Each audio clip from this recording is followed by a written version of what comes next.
सोहागपुर के शंभू दरबार में आयोजित श्री राम कथा का महाआरती एवं भंडारे के साथ हुआ समापन। सोहागपुर के शंभू दरबार में 13 से 19 जनवरी तक मानस सम्मेलन का आयोजन किया गया। मानस सम्मेलन में अयोध्या से आई आचार्य शांति प्रिया द्वारा राम कथा का श्रवण श्रद्धालुओं को कराया गया, जिसका समापन 19 जनवरी को किया गया। 19 जनवरी की शाम को महाआरती एवं भंडारे के साथ राम कथा का समापन किया गया। समापन पर महाआरती में हजारों की संख्या में सोहागपुर सहित आसपास के ग्रामीण स्थलों से श्रद्धालु उपस्थित रहे। वहीं देर रात्रि तक भंडारे का आयोजन चलता रहा। वहीं राम कथा के दौरान गृहस्थ संत पंडित मनमोहन मुदगल द्वारा प्रभु श्री राम के मंदिर एवं मोदी को लेकर बड़ा बयान सामने आया।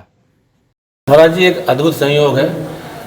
अयोध्या में श्री राम भगवान की प्राण प्रतिष्ठा होने जा रही है। आप भी 27 साल से राम कथा कर रहे हैं और उसी लगभग आसपास ही प्राण प्रतिष्ठा होने जा रही है, क्या कहेंगे आप? बेटा, हमारे इष्ट भगवान राम वो हनुमान लाल जी के हम सेवक हैं और हमारी अभिलाषा तो जब हम नेपाल से लौटे थे और टेंट में भगवान राम को देखा था, तभी उनसे हम उनके चरणों में गुजारिश करके आए थे, प्रभु आपका भव्य मंदिर बने। जब हम साधारण से लोगों की 5-5, 10-10 मंजिल बिल्डिंगें बहुत सुंदर बन रही हैं और आप जगत के नियंता पूर्ण ब्रह्म परमात्मा, आपका ये टेंट में रहना मेरे हृदय को बड़ा चुभा है, तो कुछ ऐसा करें। तो आज वो अभिलाषा इस सन में पूरी हुई और मोदी जी ने जो कार्य किया है, शायद आने वाले समय में भी कोई ऐसा नहीं कर पाता। दिव्यता है मोदी जी में, जिनके कारण आज राम मंदिर बनकर और भगवान राम प्रतिष्ठित होने जा रहे हैं। राम न कहीं गए थे न कहीं आए हैं, मगर राम की स्थिति जो बना दी थी मुगलों ने, उसको पुनः स्थापित करने में जो योगदान मोदी जी का रहा, वो सराहनीय, अविस्मरणीय है। जब तक संसार रहेगा तब तक मोदी जी और राम का नाम स्थायी रहेगा। महाराज जी, भगवान श्री राम और शिव शंकर दोनों एक दूसरे को पूजा करते हैं, गुरु मानते हैं। हाँ। शंभू दरबार में राम कथा हो रही है आपके? हाँ, देखो, राम ने कहा था शिवद्रोही मम दास कहावा, सो नर सपने मोहि न पावा। तो भगवान भोलेनाथ का स्थान ये जो बना, इसका अर्थ ये है कि यहाँ हमेशा जन्म जन्मांतर के लिए इस भूमि पर भगवान राम विराजमान रहेंगे। जहाँ भोलेनाथ है वहाँ राम है और जहाँ राम है वहाँ भोलेनाथ है।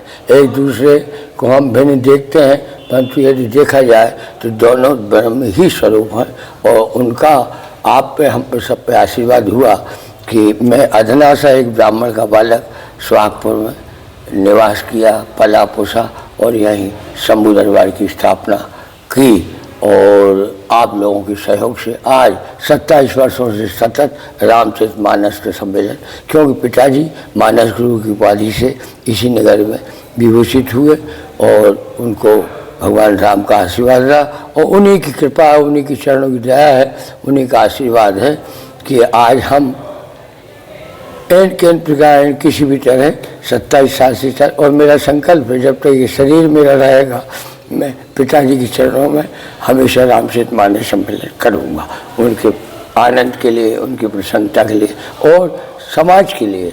लोग मुझसे कहते हैं कि महाराज आप इतना खर्च करते हैं, इससे जनता को क्या मिलता है, जनता में सुधार नहीं हो सकता? मैंने कहा नहीं, मैं पहले तो खुद के लिए करता हूँ, मुझे आत्मानंद मिलता है। मैं राम के चरणों में जितनी बार भी नमन करूँगा उतनी बार ही मुझे ऐसा लगता है कि पुनः मानव देह मिलेगी, जिसका उपयोग मैं जनमानस के कल्याण के लिए करूँगा। ये मेरा उद्देश्य है। महाराज जी, राम कथा हो रही है, 22 जनवरी को क्या आयोजन होगा, विशेष खास दिन अपने दरबार में? हाँ, सुंदरकांड होगा, रात में महिला संगीत और भजन मंडलियों द्वारा कार्यक्रम रहेगा सारी रात। इस तरह का आयोजन 22 तारीख को कर रहे हैं और मैंने तो घोषणा कल कराई है कि इस नगर में भी ऐसा लगे कि अयोध्या और सोहागपुर में कोई अंतर नहीं। केवल दीपावली को लक्ष्मी के लिए रोशनी बताना मूर्खता है। नवरात्रि में, शिवरात्रि में या ऐसे जो पर्व आते हैं हमारे भारतीय संस्कृति के, उन दिनों में हर घर में रोशनी जितनी सामर्थ्य जिसके पास करना चाहिए। और प्रकाश का अर्थ होता है ब्रह्म, क्योंकि ब्रह्म का कोई स्वरूप नहीं, जहाँ प्रकाश नहीं वहाँ कुछ दिखते ही नहीं, यानी प्रकाश ही ब्रह्म स्वरूप है। इसलिए प्रकाश उत्सव के माध्यम से राम जन्म जो मनाया जा रहा है, ये बहुत बड़ी कृपा है प्रभु राम की हम पर और आप सब पर। महाराज जी, कलयुग में भगवान श्री राम की पूजा के संबंध में कुछ बताएं। देखिए, भगवान राम मर्यादा पुरुषोत्तम है और भगवान कृष्ण लीला पुरुषोत्तम है। भगवान राम ने वह कार्य किया है जिसमें आने वाली पीढ़ी को, उनके पूर्वजों को और हम सब सनातनियों को कोई दाग न लगे। इतना बड़ा त्याग करने वाला यदि कोई शरीर धारण करके आया है तो वो केवल ब्रह्म ही है, और ब्रह्म ने ही इस जगती को सब कुछ प्रदान किया है।